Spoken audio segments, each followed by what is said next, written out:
Bom dia, senhoras e senhores. Hoje é 4 de outubro de 2025. São 9 horas da manhã.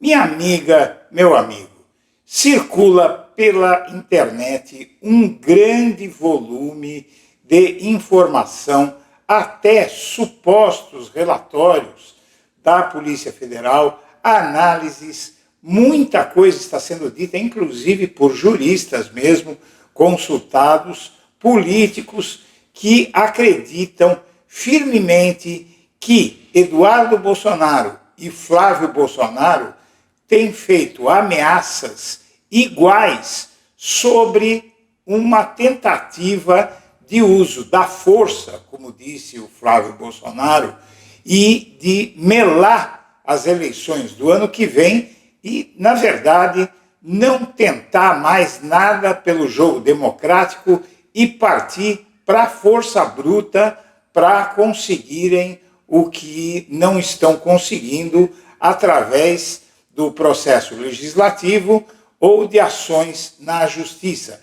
Estariam querendo os bolsonaristas virar a mesa, e isso tem sido vocalizado, inclusive, pelos dois filhos mais estridentes de Jair Bolsonaro, Flávio Bolsonaro e Eduardo Bolsonaro. Eduardo Bolsonaro fala que não vai ter eleição no ano que vem, fala que pode que pode haver até uma invasão dos Estados Unidos aqui no Brasil com caças F-35. Você tem uma porta-voz do governo dos Estados Unidos falando em uso de força militar contra o Brasil.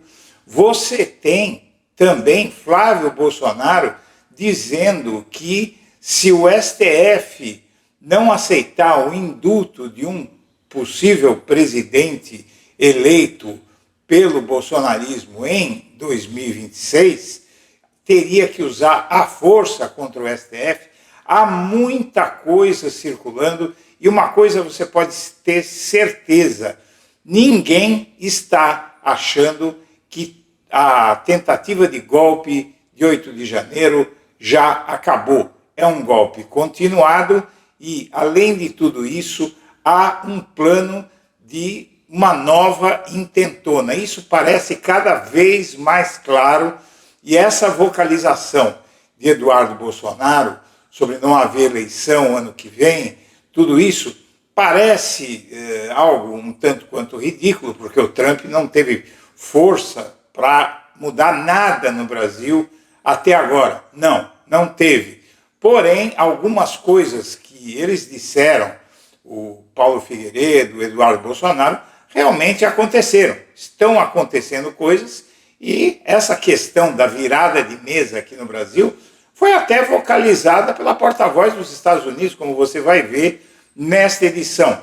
Então, eu vou passar para você um dos muitos materiais que recebi em relação a esse caso, que evidentemente não dá para dar credibilidade para isso que eu vou apresentar, assim como sendo um documento oficial. Parece mais uma formação mental do que poderia ser algum comunicado interno da Polícia Federal, que evidentemente está circulando. Seja como for, a argumentação que contém ali eu achei bastante interessante e vale apresentar para você, porque ninguém acredite que essa gente se deteria diante de qualquer plano maluco para tentar solapar a democracia no Brasil. Já fizeram uma vez e podem fazer de novo, e inclusive estão ameaçando fazer de novo. Então vale a pena a gente fazer essa reflexão aqui e as autoridades terem atenção redobrada. Hoje, eu quero lembrar, termina o prazo dado por Alexandre de Moraes para que o Procurador-Geral da República opine sobre a prisão preventiva de Eduardo Bolsonaro, que não vai, evidentemente, capturá-lo, porque ele está foragido, está abrigado nos Estados Unidos, mas vai impedir que ele saia dos Estados Unidos com um alerta vermelho na Interpol. Então, senhoras e senhores, vamos assistir ao material que eu preparei para apresentar para vocês. E quando você tem um instrumento como o Blog da Cidadania, sabe, para falar coisa séria, é importante não só a gente seguir acompanhando, mas a gente contribuir para que a gente tenha mais blogs, sabe, exemplares com o Blog da Cidadania. Se você puder fazer uma doação via Pix, os códigos estão na tela, e qualquer valor, minha amiga, meu amigo, ajuda a gente para a gente poder fazer um canal melhor para você. Manifestações anti-Goulart que saudaram o presidente brasileiro deposto no aeroporto de Miami quando ele estava a caminho de tomar posse em 1961 mostram a profunda desconfiança que finalmente levou à sua queda no exílio no Uruguai. Tropas tiveram que ser convocadas em Brasília para reprimir os protestos violentos de milhares de pessoas contra a posse de Jacques Goulart, notoriamente esquerdista. Mas, como vice-presidente eleito por Jânio Quadros, ele o sucedeu legalmente. Uma feira comercial russa no Rio de Janeiro deu ao presidente Goulart, que paradoxalmente é um fazendeiro milionário, a chance de conviver com alguns de seus heróis soviéticos. Mas eram suas simpatias por Fidel Castro que estava mais próximo que os brasileiros realmente temiam. A pergunta é: saiu uma pesquisa há pouco tempo agora do Datapoder e com a possibilidade do seu pai ser eleito no primeiro turno, jogando por terra aí a pesquisa do Ibope e Datafolha também.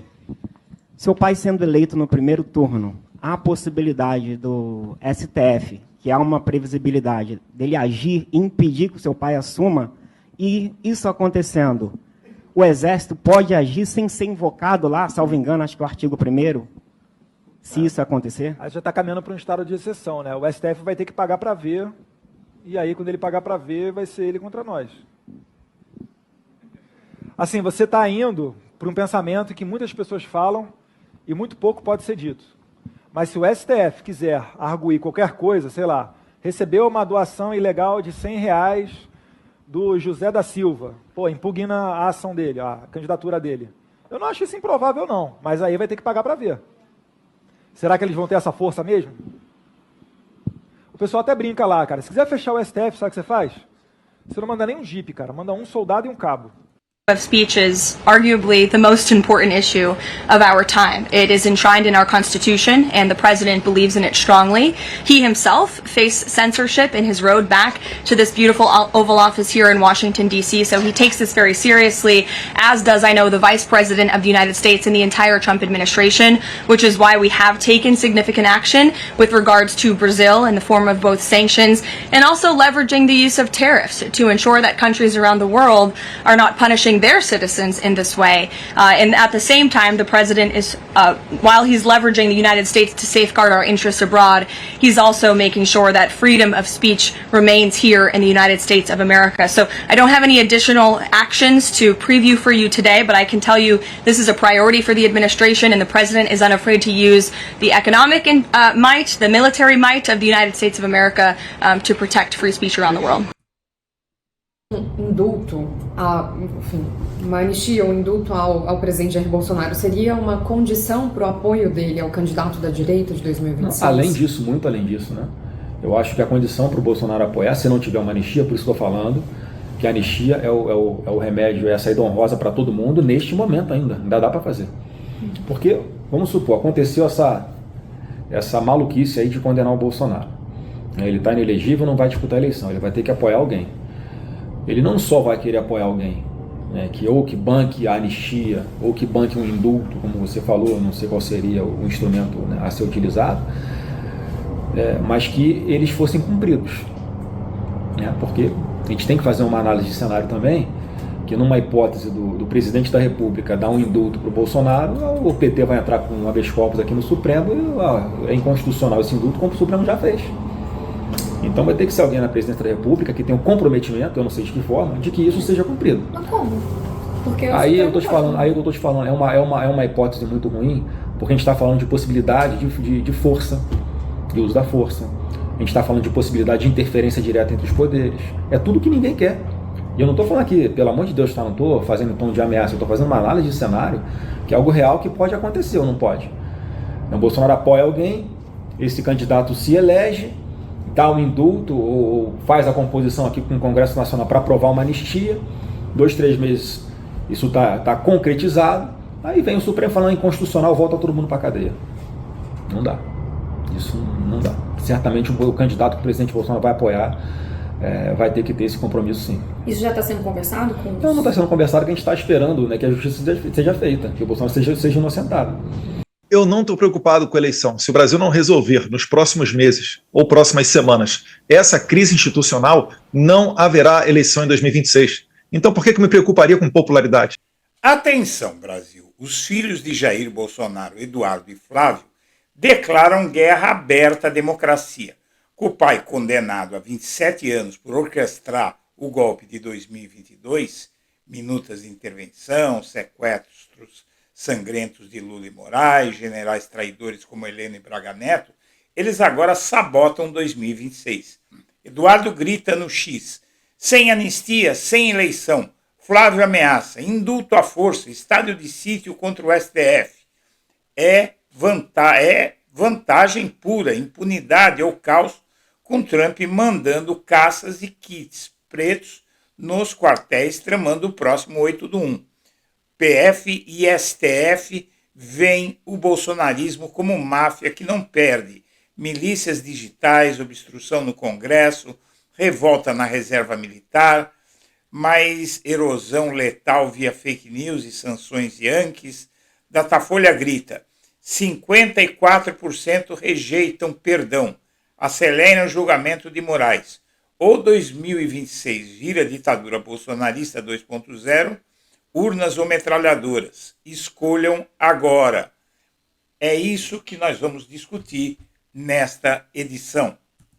Ao condicionar o apoio político do pai em 2026 a um indulto e ao confronto violento com o STF, o Flávio Bolsonaro reafirmou a crônica disposição do bolsonarismo para a ruptura institucional. Isso quem diz não é o Eduardo Guimarães. Isso é a opinião do Estadão quando ele deu aquela entrevista. O fato é que nem o filho 03 acredita em possibilidade de Bolsonaro se eleger. Quem acredita? Ninguém. Veja só, Eduardo, Michele e Tarcísio já consideram o capitão morto politicamente. O governador de São Paulo está só dando um tempo na campanha presidencial. E o fato é que eles não são aceitos pelo núcleo duro, pela família, pelos irmãos Bolsonaro, sobretudo pelo Eduardo. Aliados dizem que Bolsonaro deu aval à candidatura de Tarcísio, com Michele de vice. Porém, a resposta de Eduardo Bolsonaro sobre uma chapa presidencial formada por Tarcísio e Michele é não. Ele diz que não rola. Veja só. Há poucos dias, Eduardo Bolsonaro foi perguntado por membros do PL sobre uma chapa formada por Tarcísio de Freitas como candidato à presidência e Michele como sua vice.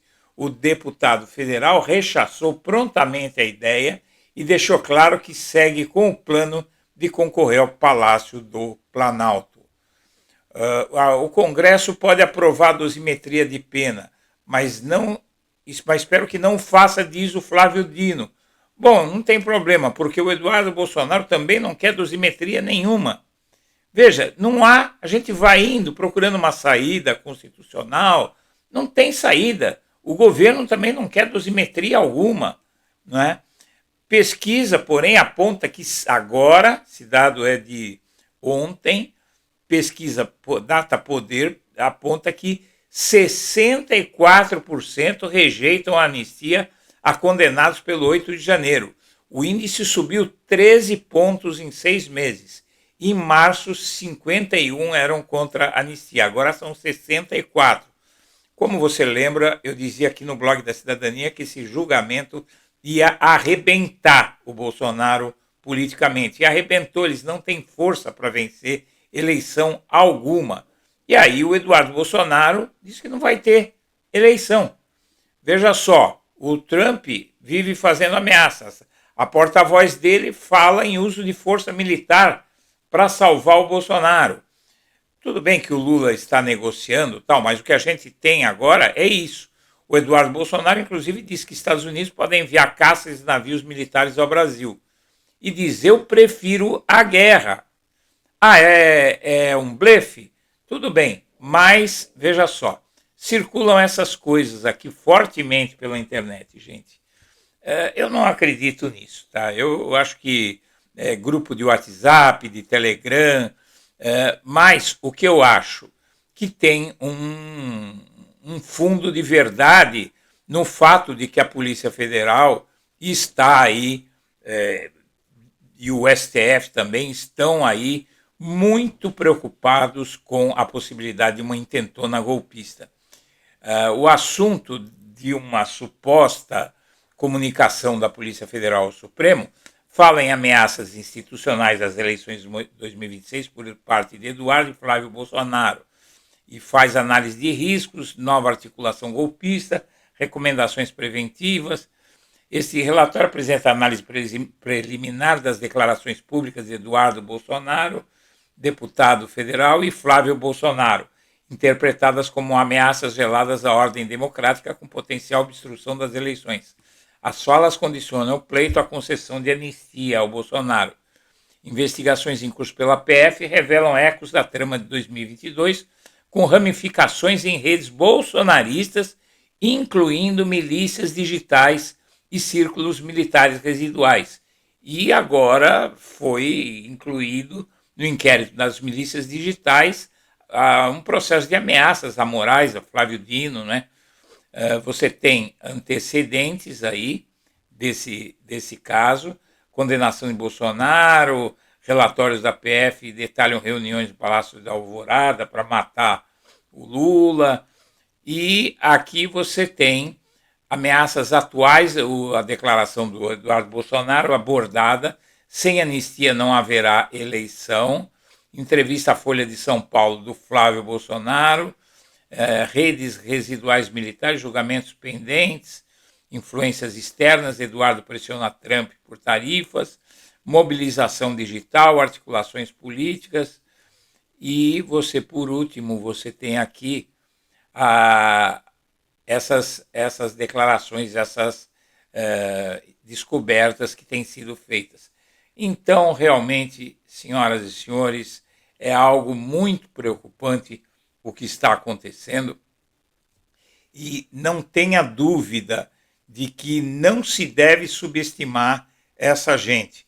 É por isso que, a qualquer momento, o Procurador-Geral da República deve estar pedindo a prisão preventiva de Eduardo Bolsonaro como forma de acuá-lo mais nos Estados Unidos. Ele vai ficar preso dentro dos Estados Unidos, não vai mais poder sair, ele estando na lista vermelha da Interpol.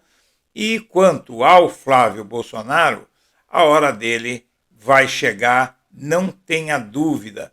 Mas se perder a situação de hoje, em que ainda eles não conseguiram se articular para o golpe, esperar eles se fortalecerem para tomar providências, aí a coisa vai ficar muito séria nesse país.